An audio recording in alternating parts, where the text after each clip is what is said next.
Hello, I am Sarah. I'm 8 years old and I live in Waynesbury, which is in England. My family is Mommy, Daddy, Josh, and Peter. Peter is a rabbit. He is white. I have a question that I hope you can answer for me.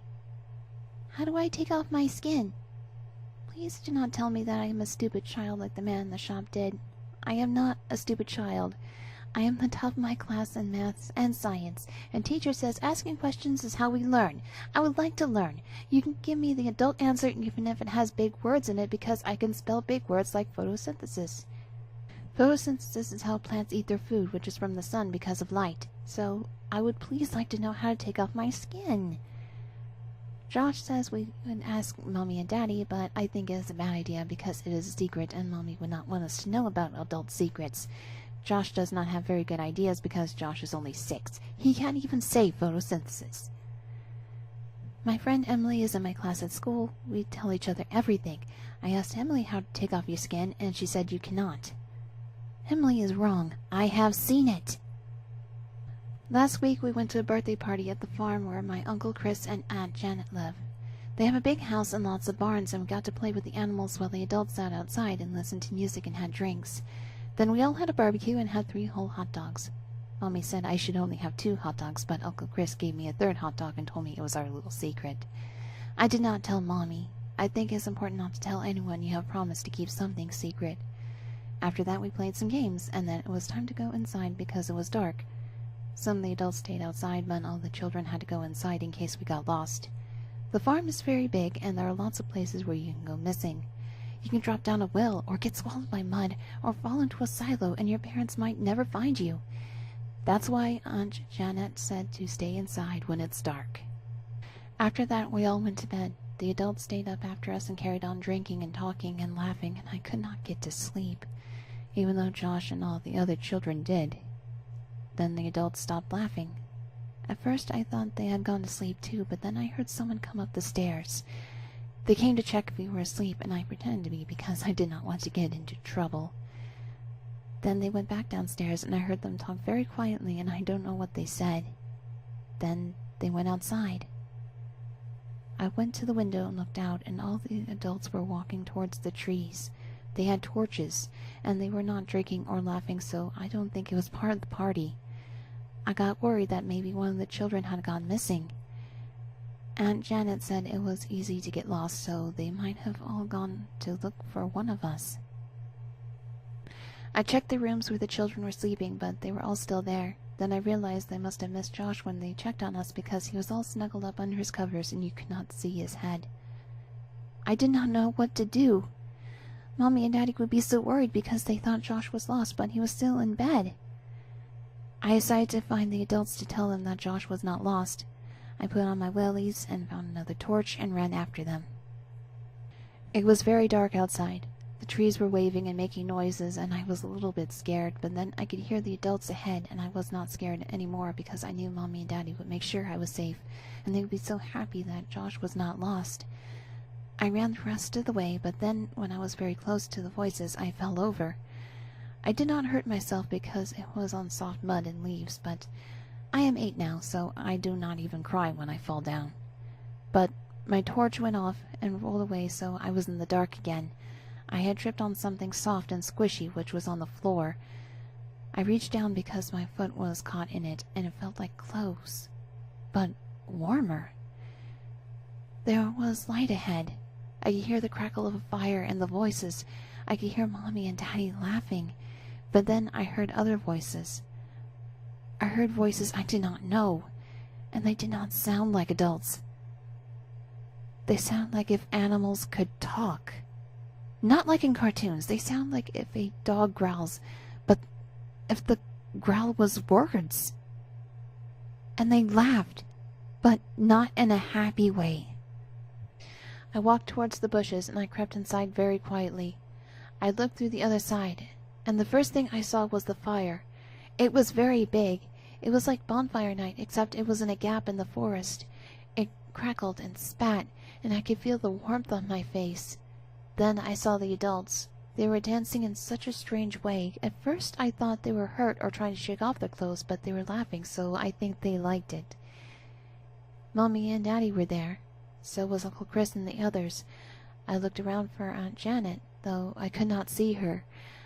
I thought it was a strange thing to do if they were here to look for Josh. They did not seem to be looking for anything at all unless that was where Aunt Janet had gone, but none of them seemed worried. That was when I realized they were not checking our bedrooms to see any of us were lost. They were making sure we were in bed, so we did not see this. A secret party for adults. Now I knew I'd get in trouble if they found me watching them. I started to feel around for my torch so that I can go home. I would get lost going back in the dark, and if I could not find my light, then I would have to wait for the adults to finish so that I could follow them home. Before I found the torch, I heard that animal voice again. It said, "Freedom!" The adults cheered. I could not see who was saying it, because they were on the other side of the fire. The voice said, "In the womb of the night, be born again." It was so loud I could feel it in my tummy. My ears rang, my fingers tingled. I did not like that at all. Then I saw Daddy reach inside his mouth. He held his top lip and his bottom lip, and he pulled. He pulled and he pulled, and I thought his head would split in half. I nearly screamed, but instead of breaking in half, his skin peeled away like an old banana. As his mouth stretched wider and wider, Daddy's underself started to climb out. I had never seen an underself before. I didn't know we had them. I hope mine is prettier. I don't like how they look so wet. I don't like the yellow splotches like an old toilet bowl. I don't like the bits of hair, how they come out all over the body and how they look so sharp and hard and they drip. I think hair should stay on top, like a normal skin has. Daddy seemed to like it, though. He stepped out of his skin and he stretched his arms wide and he yelled at the moon.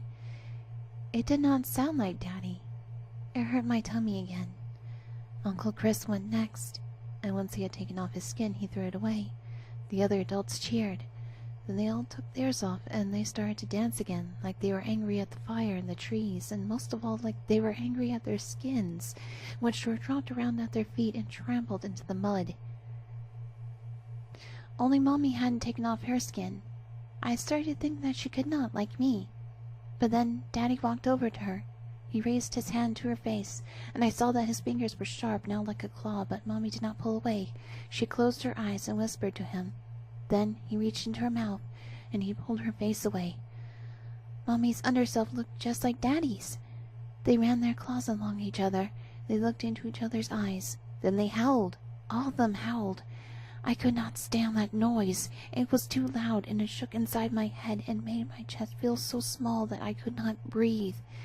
I knew I would get lost if I left the bush, but I could not stay hidden with all that horrible sound. I ran. I ran and I ran and I ran. I did not know how long I was running. I just knew I had to run away from their howls and their screams and their laughter. Somehow I got back to the farmhouse. I went back inside and I went back to bed.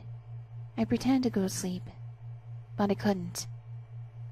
I kept thinking about how the adults took off their skin. I did not know we could do that. Early the next morning they came home. I think I was the only child who heard them get back. I thought if all the adults might still be their underselves. But a little time later Uncle Chris knocked on the door and he put his head in the room. He had his skin on. "Rise and shine, sleepyheads," he said. I thought about asking him about the adult party, but I was scared I'd get into trouble because I did not think I should have seen it. Instead, I went downstairs. Everyone was having breakfast, and the adults seemed very cheerful and awake, even though I knew they had not slept. They were looking at each other and smiling. "Did you have a nice night?" asked Aunt Janet. The other children said yes, and got their cereal and toast. I sat at the table with my bowl, and had not got anything in it. I was not hungry. I think Mommy knew something was wrong because she looked at me funny. "Did you sleep well?" she asked me. I know it's wrong to lie, but I did. I said I had slept very well, and I had dreamed of unicorns and rode one, and his name was Peter, like our rabbit. I don't think Mommy believed me. She did not say so, but she kept watching me until I had a slice of toast to make her think I was all right. Soon, Josh distracted her by spilling his milk all over the floor, and after that the morning was a bit more normal. All that was a week ago. Since then I had not slept very well at all. When I'm in the bathroom getting ready for bed, I practice taking off my skin, but it does not work. I don't know how they did it.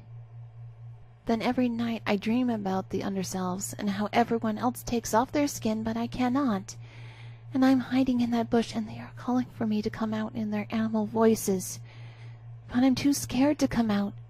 In my dream, it feels like the underselves want to hurt me. They sound so hungry with their growl voices, and I know that if I cannot take off my skin, they will take it off for me. I wake up crying sometimes. Mommy has asked me a lot of questions about why I'm upset.